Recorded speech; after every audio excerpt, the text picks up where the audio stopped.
बात बंगाल की इस वक्त की बड़ी खबर यह है कि टीएमसी की सांसद शताब्दी रॉय से जुड़ी खबर आ रही है। शताब्दी रॉय ने कहा कि वो कल दिल्ली नहीं आ रही हैं। शताब्दी रॉय ने यह भी कहा कि उनकी सारी समस्या का समाधान हो सकता है। उन्होंने कहा कि अभिषेक बनर्जी ने उनकी सारी बातें सुन ली हैं और वो अब ममता बनर्जी के साथ ही हैं। शताब्दी रॉय, इनको लेकर बड़ी जानकारी आ रही थी, लेकिन इनकी ये मुलाकात, इस मुलाकात ने सारी चीजें बदल दी हैं ऐसा लगता है। लेकिन आज सुबह पहले एक खबर आई थी कि बीरभूम की सांसद शताब्दी रॉय भी बीजेपी में शामिल हो सकती हैं, जिसके बाद उन्हें टीएमसी की तरफ से मनाने की कोशिशें की गई। सबसे पहले आप ये सुन लीजिए कि दिन भर की हलचल के बाद शताब्दी रॉय ने जवाब क्या दिया। कल दिल्ली जा रहे हैं, क्या आप दिल्ली जा रहे हैं? दिल्ली क्या आप दिल्ली जा रहे हैं? मैं बाद में और आपका डिसीजन क्या होने वाला है, थोड़ा बताइए। मुझे मैं बताऊंगी ना, अभी बताऊं।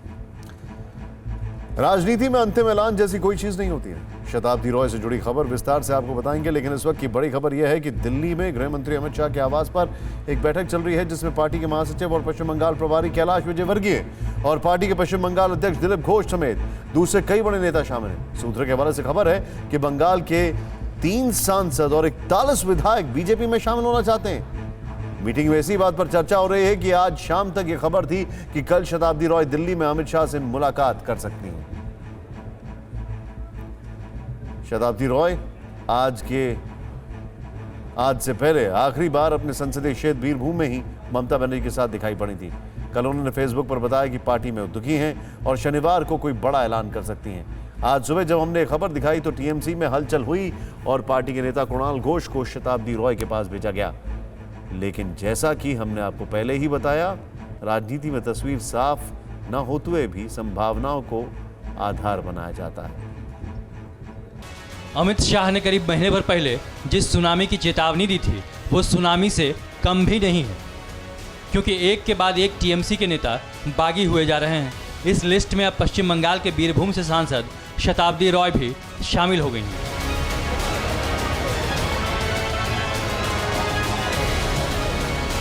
अगर आप शताब्दी रॉय को नहीं पहचानते तो ममता बनर्जी की बोलपुर रैली की तस्वीरें एक बार फिर देख लीजिए। रोड शो में शताब्दी रॉय ममता बनर्जी के साथ कदम से कदम मिलाकर मार्च कर रही थी। बोलपुर के रोड शो में जब शताब्दी रॉय ममता बनर्जी के साथ कदम से कदम मिलाकर चल रही थी, तब किसी को अंदाज़ा नहीं था कि एक दिन वो भी दीदी के खिलाफ बगावत कर सकती है। दरअसल शताब्दी रॉय बीरभूम की सांसद हैं और बोलपुर इसी बीरभूम में।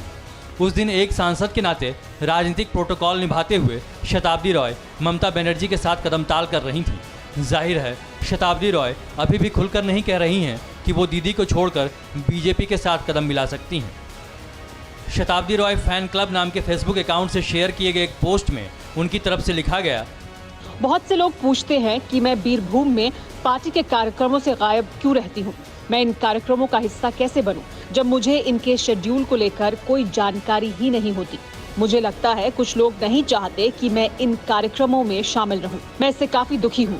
इसलिए मैं इस नए साल में एक ऐसा फैसला लेना चाहती हूं जो मुझे लोगों के साथ पूरी तरह जुड़ने में मदद करेगा। अगर मैं कोई फैसला लूंगी तो शनिवार दोपहर 2 बजे इस बारे में बताऊंगी। शताब्दी पहली बार साल 2009 में संसद पहुंची थी। उसके बाद वो 2014 और 2019 में भी चुनाव जीत चुकी हैं। जाहिर है उनका टीएमसी के साथ संघर्ष के दिनों का नाता है। हमने फोन पर बात की तो उनका दर्द छलक पड़ा। सबसे बड़ी बात है, तृणमूल ही कर चुकी हूँ मैं। कोई दूसरा पार्टी से आया नहीं, कभी मैं पॉलिटिक्स किया नहीं, कभी मैं कोई पॉलिटिक्स में जुड़े नहीं थे। मैं सिर्फ तृणमूल ही किया है। और जिस टाइम से मैं तृणमूल किया है तब बहुत लोग थे नहीं, मतलब दूसरा प्रोफेशन से, मेरा इंडस्ट्री से दूसरा बहुत सारे लोग थे नहीं। और उस टाइम तृणमूल का इतना ऐसे सिचुएशन भी नहीं था। मैं तृणमूल के साथ बुरे टाइम, अच्छे टाइम, बुरे टाइम, सब टाइम में थी। ममता बनर्जी की मुश्किलें यहीं खत्म नहीं होती हैं। कभी उनके दाहिने हाथ रहे कोलकाता के पूर्व मेयर और शोभन चटर्जी की नजदीकी बैशाखी बनर्जी ने भी ममता बनर्जी पर गंभीर आरोप लगाए हैं। एक टाइम था तो ममता बनर्जी के लिए हम जान देने वाला था। उसका जो पुरस्कार है ना, जो कंस्पिरेसी पार्टी को लेके मेरा घर का अंदर इन्होंने उठाया, उसका जवाब देने के लिए पब्लिक है। पब्लिक रास्ता में उतर आया। आप अगर देखेंगे पब्लिक रिप्रेजेंटेटिव जनता के पास पहुंचने की कोशिश करते हैं, मगर वो मूव करते हैं काला 7-8 गाड़ी एक साथ जाएगा।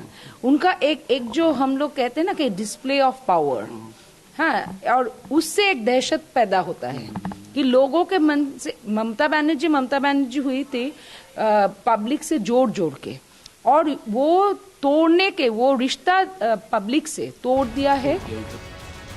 ये तो वो नेता हैं जो टीएमसी को छोड़कर बीजेपी में शामिल हो चुके हैं, लेकिन कहा जा रहा है कि अभी कई दूसरे टीएमसी लीडर बीजेपी में शामिल होने वाले हैं।